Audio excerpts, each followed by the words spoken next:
I brought that up because I wanted to hear you tell the story on the way to WrestleMania 12, wherein the Ultimate Warrior was making his return to the WWF. We all had to make a pit stop in Phoenix, Arizona, to have lunch and to go by and see the Ultimate Warrior's wrestling school. I can't even say anything. To go by and see his gym and his wrestling school, and to talk to Jim about his ideas for the Ultimate Warrior and what he saw going forward and what have you. And it turned into an extremely entertaining day and lunch, where we learned all about this thing that he had come up with that was it destrucity or dextrosity? No, it was destrucity. And let me say this also. You knew the Warrior because you'd been there. I'd never met him. This was 1996. I'd always been down south. He'd been up north, and he'd been out of the business for a couple years. I didn't know him, never met him. I never was a fan because I thought his matches were the shit, second only to his shitty promos. And I've always looked at him as the male version of Sable. Basically, he got pushed because of the way he looked, and Vince was into that type of thing. And the white cotton panties. He had charisma. The two Vinces would talk about Sable. Charisma. You couldn't look away. It was like two dogs fucking on the side of the road. I don't know if that's charisma, but anyway, I didn't like to fly even back then, and I found out not only are we flying all the way from New York to LA for WrestleMania, but we got to stop. We got to land and take off a second time in Phoenix to have lunch with this fucking clown. And I don't mean to be speaking ill of the dead, but I'm going to speak ill of him, and he's dead, so I guess I am. But I've never also understood why that somebody immediately becomes a great person when they die, when everybody motherfucked them when they were alive. And Bobby Heenan told me the story of how Warrior broke his neck with a clothesline from behind and never even apologized. So he was on my shit list, because I love me some Bobby Heenan. But destrucity, what was it? I've tried to tune that out, but I'm sitting there. I knew they were English words coming out of this fucking guy's mouth, because I knew they were English, but I'd never heard him put in that order before. He was a raving lunatic living on the planet Zambodia, and destrucity was something like destiny, truth, and elasticity. What was it? I don't fucking know. I don't remember. Every letter had a meaning. D is for infinity, and E is for extreme, and S for satisfaction. It's like E is for the energy she gives us. I don't know. But every letter had like a word to it. That's for this, and that's for this, and every other word was fuck and goddamn and shit. And Linda McMahon was sitting there. And that's right, Linda was with us too, wasn't she? Yeah, and us good old Southern boys. Even I didn't talk like that around Linda McMahon. Well, nobody did. We have respect for women, and we have respect for, come on.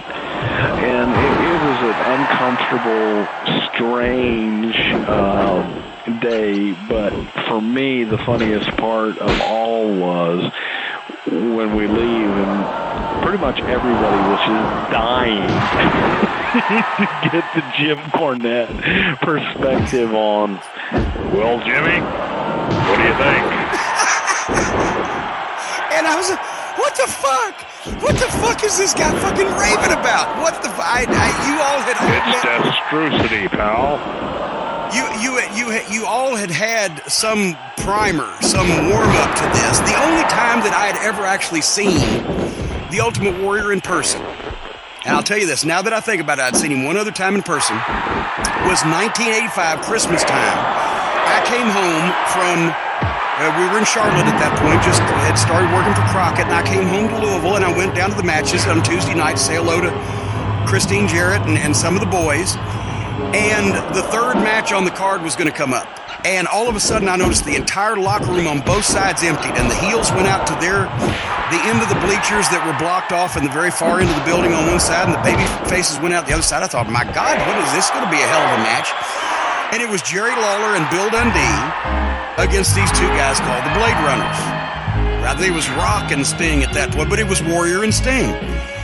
And I asked because I was sitting over on the heel side because people still knew me as a heel there, and I asked who. I'm a heel. Well, yeah, goddamn. I said, are these guys really that good? And then when I looked at them, they were more jacked up than the national audience ever saw them. Sting was as big as Warrior practically was when he was in the WWF, and Warrior was so big he looked like a cartoon. I couldn't believe that somebody looked like this, right? I said, are these guys any good? The curtain is sold out. Everybody on the card is watching this. And they said, just watch. I have never, in 45 years of watching wrestling, seen two guys that Jerry Lawler and Bill Dundee couldn't have a match with. But I saw it that night. And they had to go 30 minutes Broadway because Jarrett was trying to get somebody to teach these guys. And Sting finally got it. I'm not knocking Sting. He finally got it. Warrior never did, never wanted to, I don't think. He thought he knew better. He's the one who didn't want to sell for Bill Watts. Bill Watts owns the fucking territory. But 30-minute Broadway, because they were trying to give them on-the-job training, and that was, at one point, Lawler and Dundee were just looking at each other, and they started doing the shit they'd already done 10 minutes ago because they couldn't think of anything else to try to do with these guys. It was amazing.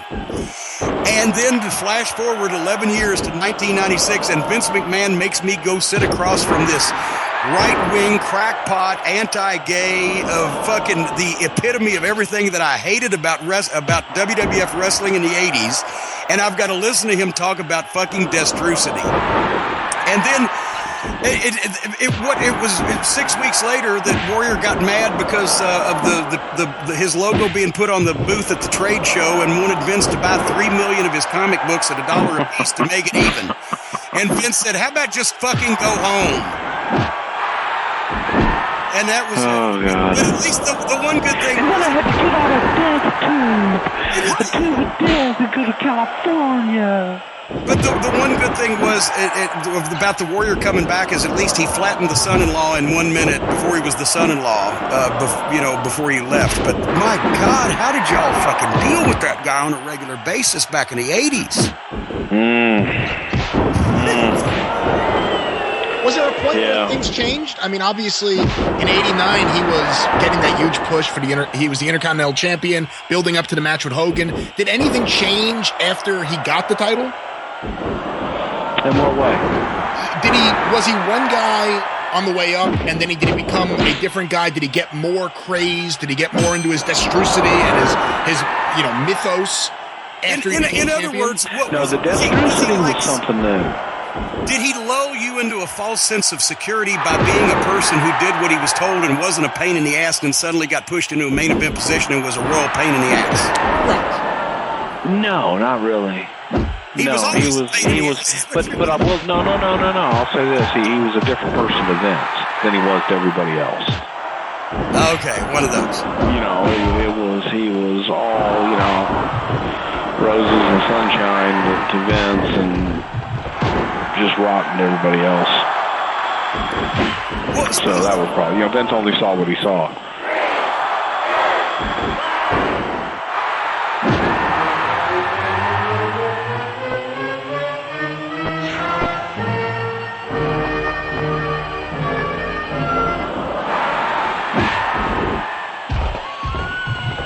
Speaking of things that don't get over, we overlooked a chapter of your career that was brought up in a little off-air conversation, and it's kind of topical these days because TNA Wrestling is undergoing some ownership crisis, shall we say. Who owns the thing? Who wants to take credit for owning the thing? Billy Corgan, I think, actually wants it. The production company, I think, wants to get a hold of it so they can get part of their money back. Dixie's just trying to fucking get something out of it and sneak out under cover of darkness and remain free to pursue a life of religious freedom or whatever. From your perspective, what were the main things wrong with TNA Wrestling, and why was she? Hey,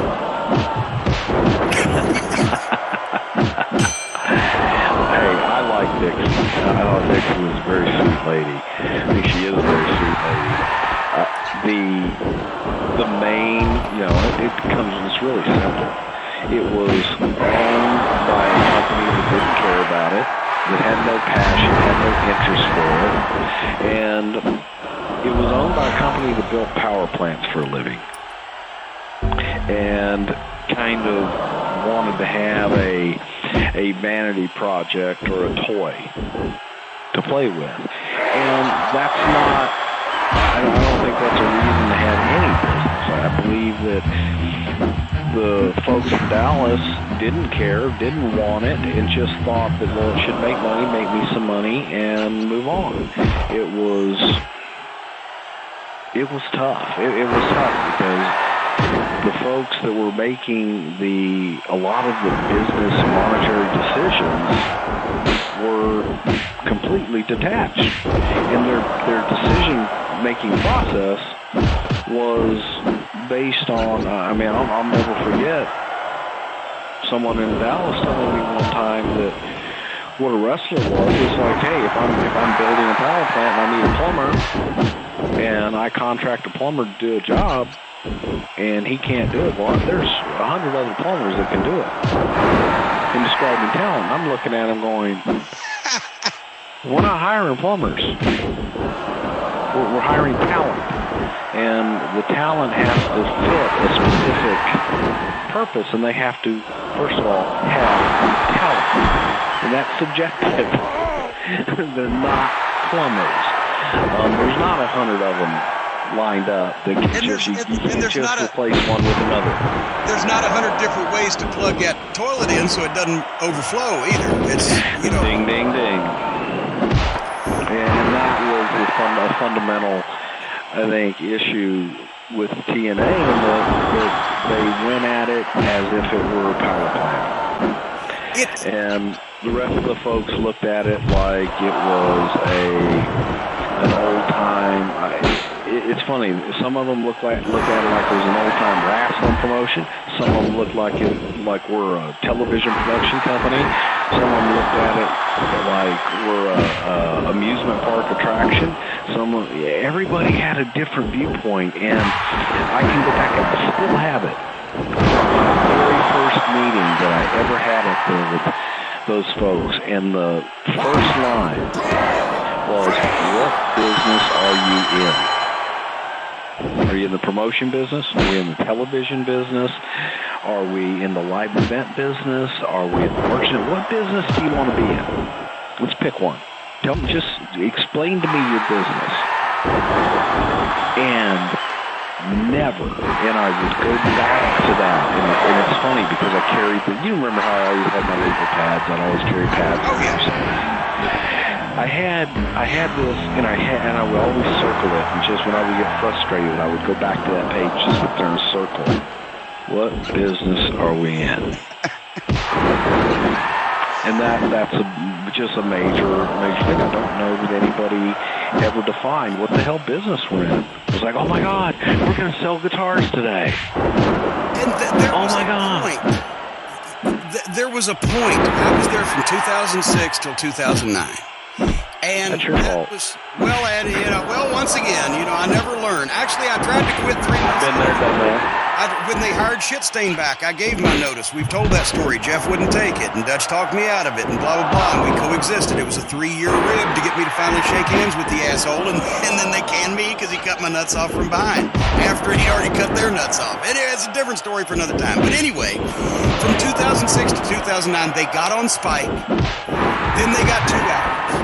Then they actually had a year or two where they made small profits, and they had Kurt Angle and Samoa Joe, and they had that good pay-per-view that Dutch was responsible for, that then Russo would never allow to happen again because it made him look bad because something was actually successful that he was diametrically opposed to. But the point is, at that point in the summer of 2009, when she sent Jeff home because of the kerfluffle over Karen and etc., that was the beginning of the end, because then there was nobody there to run the wrestling portion of the wrestling company that the boys and you know as well as I do, they looked, most of them that knew, some of the younger guys or people who hadn't been anywhere, thought, oh God, Dixie, she's so lovely, she talks to us, and she's just like one of us. But most of the guys, especially the ex-WWF talent, looked at it like a paid vacation, rip it off a money mark. They had no respect for her.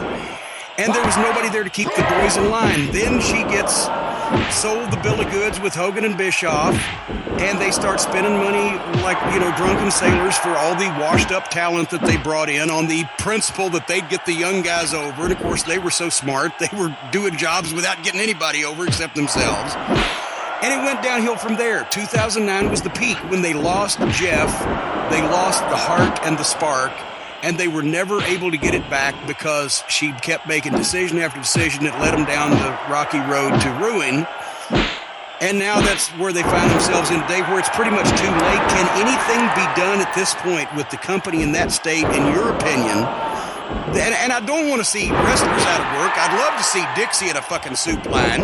Let her know what it's like to be a fucking independent wrestler. But nobody's going to throw any benefits for Dixie Carter because her father's worth several $100 million or whatever. But can anything be done at this point? Has too much damage been done? Does the company itself have the stench of grisly death on it? Just even the name that Russo was responsible for is unsavory. TNA. Everybody, he lied to Jerry Jarrett about what that was, but everybody knew what it was because that's his mentality. Can anything be done is what I'm saying, the question I'm asking. I think if you start over, I think if you essentially take it and, I don't want to say torch it, but if you were to start over, I tried to rename it when I was there. I wanted to drop the TNA brand and rename it Impact. And they tried to do that. Why didn't they follow through with it? I don't know. That's the problem. They would start something and then it would just kind of go back to the old way. And there wasn't a lot of flow of communication, or very good communication there, and/or the people would just not do things and/or do things on their own. I had fun there. I had fun working on TV. I had fun working with talent. That's fun to me. I did not have fun in the administrative role because, that's not my thing. Well, besides that's a heat job, especially there, where you have to take the guff from people, but you don't have the power to fix their problems without going to other people who don't know what the fuck you're talking about. Right, and then you got to long distance it and wait and go through everything else. So yeah, it was, there were frustrating parts of it.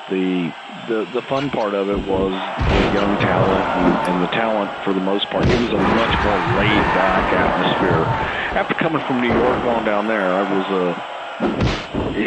it was a nice change of scenery. Well, all I know is Dixie, everybody that she has listened to in respect of which direction to turn has fucked her, not even in the fun way. As Dennis Conner used to say, if she had as many sticking out of her as she's had stuck in her, she'd look like a porcupine.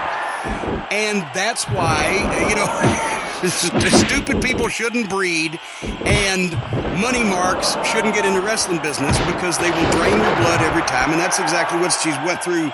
Who knows, anywhere from $50 to $100 million of her father's money, and led a lot of guys down the primrose path hoping that things would be good, and doesn't have anything to show for it. And it can't be anybody's fault but her own, because she's the only moving part that hadn't been replaced. But I still look back at the worst thing she did was it fell apart when Jeff Jarrett went home and was not there to keep the ship on an even keel.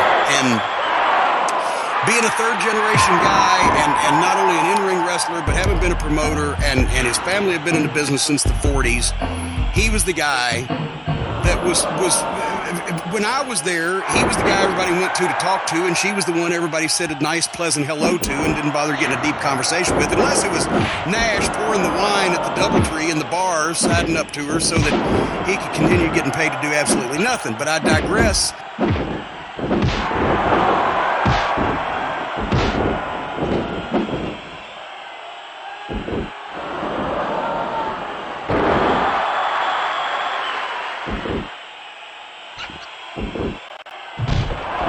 This brings up another thing that the Twitter folks want to know. What the fuck have you been saying about Jerry Jarrett, for heaven's sake, Jeff's father? Because everybody's, I the truth. haven't heard it. I haven't heard it. Everybody's saying his comments about Jerry Jarrett. What were those comments and what's going on here?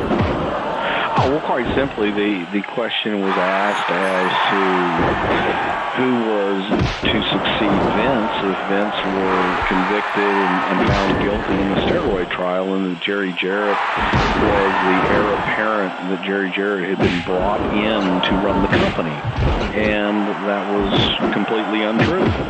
Jerry Jarrett was brought in as a consultant. Jerry Jarrett was brought in to sit in with Vince and sit in with us and consult and give his viewpoint. And shortly after Jerry sitting in with us, we found that his viewpoint were antiquated, and it made us question how in the hell he ever did business all those years in the first place, and realize, oh no, I'm totally serious, and realize it gave me a new appreciation for Bill Dundee and Jerry Lawler for their booking abilities and business acumen to be able to put up with him. I'm serious. I've never been more unimpressed with anybody in my life. He is just a habitual liar, and a lot of it, frankly, a lot of it with Jerry and me is very personal, and some of the things that he did and said, but he betrayed several trusts and just out and out lied, and then when that was exposed, realized that everything else was a lie. But on a strictly business, I wasn't impressed with a thing. He never had one decent idea. His stuff was antiquated. It was still 1970s Memphis, Tennessee. That would have been an improvement. That would have been an improvement over what we were getting from early 90s WWF, to be quite honest. But wait a minute, I got to back up, and I'm not going to, as one time Dutch Mantell, I like Jeff, by the way. I like Jeff. I'm fine with Jeff. Dutch Mantell was in the locker room in Memphis when Jerry announced they were going to be working with the WWF, and he said, so, hey, you boys on steroids, you better get off. And Dutch said, hell, Jerry, the way you're paying us, we're not even on food. But Jerry had an awful nice house, didn't he? Jerry's been on the program and told that story, but here's the thing, you can't say it. Lawler was great in his way, and Dundee was a wonderful booker in his way, but Jerry Jarrett created both of them because Jerry Jarrett's the one that created and gave the push to Lawler. Jerry Jarrett's the one that took the book in Memphis and caused him to move to the Mid-South Coliseum and booked the first sellout there and brought back the talent that had been over years before and got him over again. Jerry Jarrett's the one that made those deals with the TV station that kept him in the black for all those years. Jerry Jarrett is the one who taught Bill Dundee the ins and outs of working in office, which he had never done before he got to Tennessee. And Jerry Jarrett was the only promoter to last from the territory days until all the other territories, including mine in Knoxville, was out of business. And you can't, even if it may be personal, you can't say that Jerry Jarrett didn't or never has had any good ideas and wasn't one of the most creative and revolutionary bookers. Jim Barnett brought him to Atlanta, and he did tremendous business there. He was friends with Eddie Graham. What years are we talking about? 1974.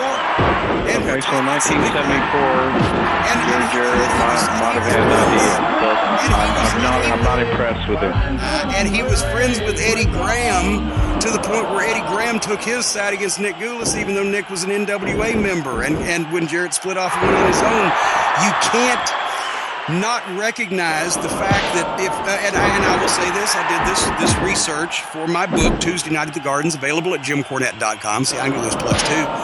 In the year 1974, with Jerry Jarrett booking Memphis and Lawler getting his first run on top per Jarrett's booking, to match the percentage of population that went to the wrestling matches live in Memphis. Memphis sold 400,000 wrestling tickets that year. New York City would have had to have done 50 shows and averaged 89,600 folks per show to equal the same percentage of population that they were drawing in Memphis. And the TV ratings for the television show for years was the highest rated local television program, not just of wrestling, but of any kind in the country. So you might not like him personally, and there's been cases where that happened, but you can't say Jerry Jarrett didn't know what he was doing. You just can't. Sure can. You just did, apparently, didn't you, Brad? Bruce, I want to clarify clarify. I did, and in the 1990s, the business had completely passed him by. And Bruce, your view, let's clarify this. Your view is that, in your opinion, Jerry Jarrett, when he worked for the World Wrestling Federation, had antiquated views, but you're not dismissing the idea that he was an incredibly talented and successful booker throughout his career, are you? I am not discounting the fact that he was able to put people in positions to have a good business in his little area. I won't dispute that. But I won't dispute that. In his area where he promoted, where he did his stuff, obviously it worked. You can't dispute that. But you're saying the same thing about dispute Bill that. Watts. I am disputing his business acumen. I am disputing his ideas to be able to do that anywhere else, and especially, and I can only judge it on my interactions with him and what I saw, and that was in 1992, I guess, 92, 93, which was an embarrassment that I just sat there scratching my head going, I don't get it. I don't see how he could have ever drawn a dime. Obviously he did, so he must have been doing something right. But this argument that guys couldn't do anything outside of their own little area, couldn't you apply that to almost every single territorial promoter? Would Paul Bosch have been as successful in Minneapolis? Would Bill Probably not. No, I think he could. I think he could. But I think that the myth was that Jerry Jarrett was this great mind that could do it anywhere, and he couldn't. I know he couldn't. Well, he did I know he couldn't. He did it in Georgia, and he did it in Tennessee. I would bet. Hang on, I'm saying on a national level, on a national promotion, I would bet every single penny I've ever earned in my life that he couldn't do it. Well, that's I will agree with you there, possibly, because that is what's wrong with wrestling. Wrestling was never meant to have national promotions, and the worst thing that ever happened to the wrestling business was promotions going national, which is what Vince started, because that led to the beginning of the end. So I can making a lot of money. Well, yeah, one business making money, and the industry as a whole suffered and has never recovered and never will. Because wrestling, Corny, that's just life in general. I mean, that's life in general and business in general and how it's evolved. That's in every, I think, in every industry everywhere. Let me ask you this: if Vince had gone to the Hoosgow and been boarding with the warden, who was going to run the fucking thing? All the different department heads would have run their departments, and Linda McMahon would have overseen everything. Pat and I were there doing all the creative and all the booking. That wasn't going to change. Yeah, but here, Sure as hell wouldn't put a hillbilly from Kentucky in there. Oh, now there comes the Stockholm syndrome, where you've been with your captors too long. Oh, God. I told you I was going to get hillbilly in there somewhere. Were the other people that were in the executive... Wait a minute, Brian, hold on. Lisa Wolf was good. What part was she going to run? Oh, God. Oh, please don't get me started there. You were there for Lisa Wolf? I was there for Lisa Wolf, and she was too busy trying to have a romantic relationship that was unwanted on the other side with James J. Dillon to fucking... What a fucking nutcase. That's right. You were there for Lisa. I forgot all about that. The steroid trial, Brian, just so you know this too, the steroid trial is what led to Vince for about a 2-year period, and Bruce backed me up on this, being led down the primrose path of supposedly hiring all these expert business people to run these departments so they wouldn't get in the sexual harassment or the steroid thing or the whatever the fuck. It was supposed to be, we can't be a wrestling company now. We've got to be a big-time business. And whether it was Osbear d'Arce, didn't he have a fucking... Wasn't that a nom de plume, an assumed name? He really had a real name, if that was indeed his real name. There was that Jim Bell that went to prison. He was in charge of marketing. He went to prison.